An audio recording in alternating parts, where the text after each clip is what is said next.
Assalamualaikum warahmatullahi ta'ala wabarakatuh. Bagaimana seorang mukmin tidak bergembira apabila pintu syurga dibuka seluas-luasnya? Bagaimana seorang pendosa tidak bergembira apabila ditutup pintu neraka serapat-rapatnya? Bagaimana seorang yang sering leka dengan masanya tidak bergembira apabila syaitan diikat dan digari? Waktu bilakah lagi kita akan dapat berita gembira seumpama waktu sekarang ini? Tibanya bulan Ramadan ini suatu nikmat yang sangat agung bagi setiap orang yang Allah takdirkan untuk bertemu dengannya. Diceritakan melalui hadis yang dinilai hasan oleh Al-Albani dalam Musnad Ahmad bahawa terdapat dua orang sahabat pada zaman Rasulullah yang mana salah seorangnya telah mati syahid, manakala seorang lagi meninggal setahun selepas itu. Lalu Talhah bin Ubaidullah bermimpi sahabat yang meninggal lewat setahun memasuki syurga terlebih dahulu berbanding sahabat yang syahid. Lalu Talhah menceritakan kisah tersebut kepada Rasulullah dan baginda bersabda, bukankah dia iaitu sahabat yang meninggal lewat setahun dapat berpuasa Ramadan dan mendirikan solat 6,000 rakaat, lakukan itu dan ini selama setahun. Dan tambahan dalam riwayat Ibnu Majah, baginda SAW bersabda, jurang di antara mereka berdua sejauh di antara langit dan bumi. Wahai sekalian yang lama hilangnya dalam dunia, telah tiba hari-hari yang dipenuhi dengan kebaikan. Wahai sekalian yang sering dalam kerugian, telah datang hari-hari perniagaan yang sangat menguntungkan. Andai kita tidak beroleh keuntungan dalam bulan ini, waktu bilakah lagi untuk kita untung? Maka bagaimana sebenarnya amalan seorang hamba yang mahu capai puasa yang sempurna ketika Ramadan ini? Yang pertama, dengan memperbanyakkan bersabar ketika berpuasa. Kerana kata para ulama, sesungguhnya puasa digandakan ganjarannya kerana terhimpunnya 3 sabar. Yang pertama, sabar dalam mentaati Allah. Yang kedua, sabar daripada apa yang Allah haramkan daripada syahwat ke atas orang yang berpuasa. Dan yang terakhir, sabar daripada rasa lapar, dahaga, lemah mental dan fizikalnya. Seperti mana firman Allah Subhanahu wa taala dalam surah Az-Zumar ayat ke-10, innama yuwaffas sabirun ajrahum bighairi hisab. Sesungguhnya orang-orang yang bersabarlah sahaja yang akan disempurnakan pahala mereka dengan tidak terkira. Yang kedua, dengan meninggalkan kesemua yang diharamkan oleh Allah, maka ketahuilah seorang muslim tidak akan tercapai taqarrub kepada Allah dengan hanya meninggalkan syahwat yang mubah seperti makan, minum, nikah, tanpa tinggalkan apa yang diharamkan oleh Allah ke atasnya. Laisa as-siyam min at-ta'am wasyarab, innama as-siyam min al-lagwi war-rafath. Hadis sahih riwayat Ibnu Khuzaimah daripada Abu Hurairah radhiyallahu anhu dari Rasulullah sallallahu alaihi wasallam. Bukanlah puasa itu menahan diri daripada makan dan minum, namun berpuasa itu daripada perkara lara dan kataan tercela. Maka seseorang yang melakukan perkara yang diharamkan lalu bertakarrub kepada Allah dengan meninggalkan perkara yang mubah seperti makan, minum, sesungguhnya dia seumpama meninggalkan yang fardu dan bertakarrub hanya dengan yang sunnah. Yang ketiga, dengan memperbanyakkan bersedekah dalam bulan Ramadan. Dalam Sahihain daripada Ibnu Abbas radhiyallahu anhu, beliau berkata, Rasulullah sallallahu alaihi wasallam adalah manusia yang paling pemurah, yakni banyak bersedekah, terutama di bulan Ramadan ketika malaikat Jibril alaihi salam menemuinya. Sabda baginda sallallahu alaihi wasallam dalam riwayat Bukhari, sesungguhnya Allah merahmati hamba-hambanya yang berbelas kasihan kepada orang lain. Maka ingin saya katakan, barang siapa yang pemurah terhadap hamba-hamba Allah, Allah akan memurahkan rezeki ke atasnya dengan pelbagai pemberian dan kebaikan. Dan ketahuilah, menggabungkan puasa bersama sedekah dan qiyamul lail lebih hebat menghapuskan dosa-dosa.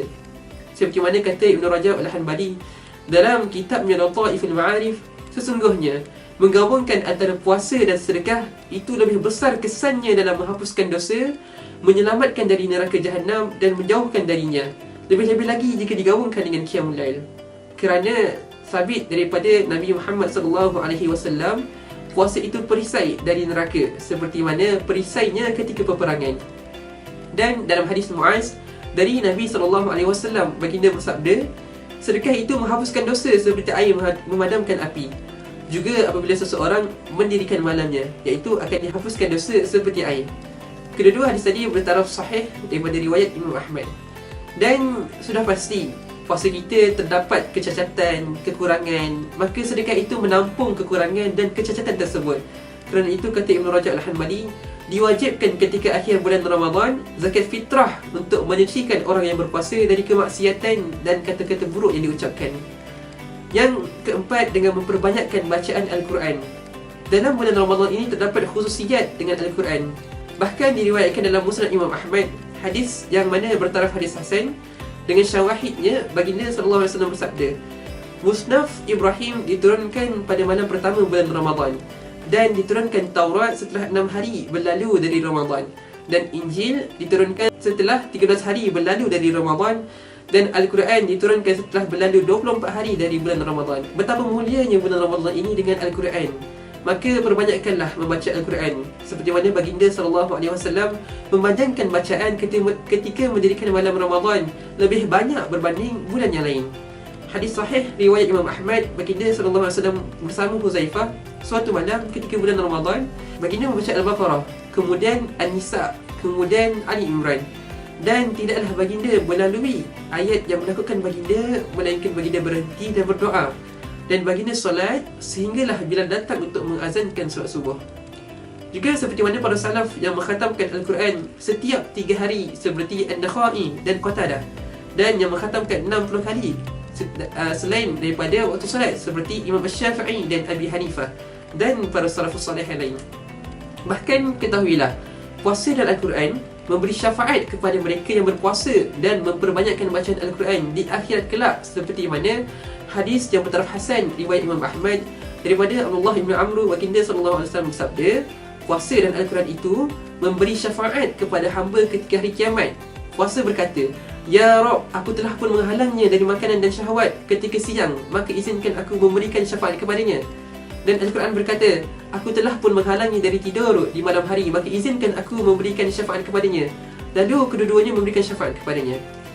Dan amalan yang terakhir adalah dengan kita mendirikan Qiyamul Lail sepanjang malam Ramadan. Sesungguhnya waktu malam itu memisahkan kita dari segala kesibukan. Ia adalah waktu yang dikumpulkan semula tenaga dan waktu yang mengesankan jiwa dan lisan terhadap tadabbur. Seperti mana firman Allah Subhanahu wa taala, "Inna nasyi'atal laili ashaddu wat'an wa aqwamu qila."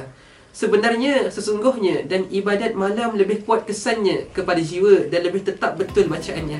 Maka jadikanlah Qiyamul Lail sepanjang bulan Ramadan, seperti mana diriwayatkan daripada Abu Zar bahawa Rasulullah SAW bersabda, Rasulullah SAW mendirikan solat bersama para sahabat pada malam 23 Ramadan sehingga 1/3 malam, dan pada malam 25 Ramadan sehingga 1/2 malam.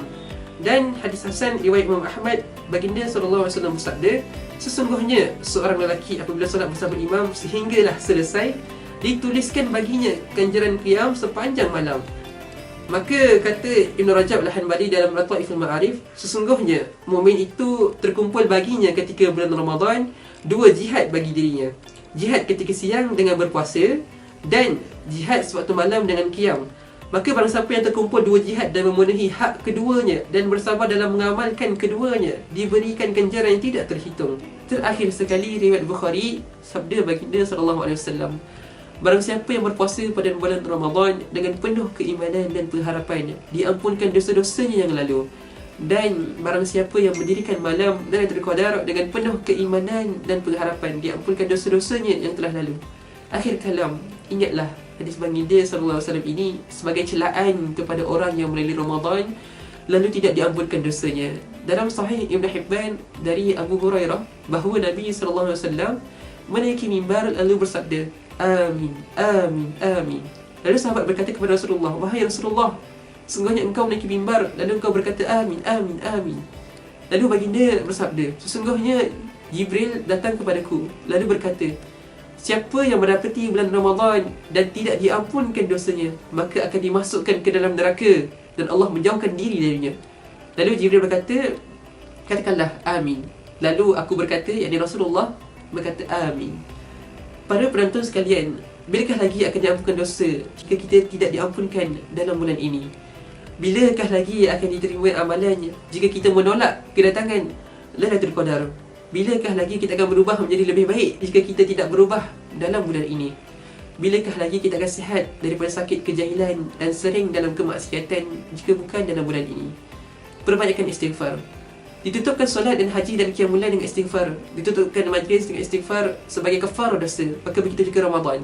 Kita seharusnya menutup puasa Ramadan ini dengan istighfar. Semoga Allah menerima amalan baik kita dan memelihara kita daripada termasuk dalam golongan yang tercela, tidak diampunkan dosa dan dihadang ganjaran yang dijanjikan dalam Ramadan ini. Wallahu ta'ala alam. Wassalamualaikum warahmatullahi wabarakatuh.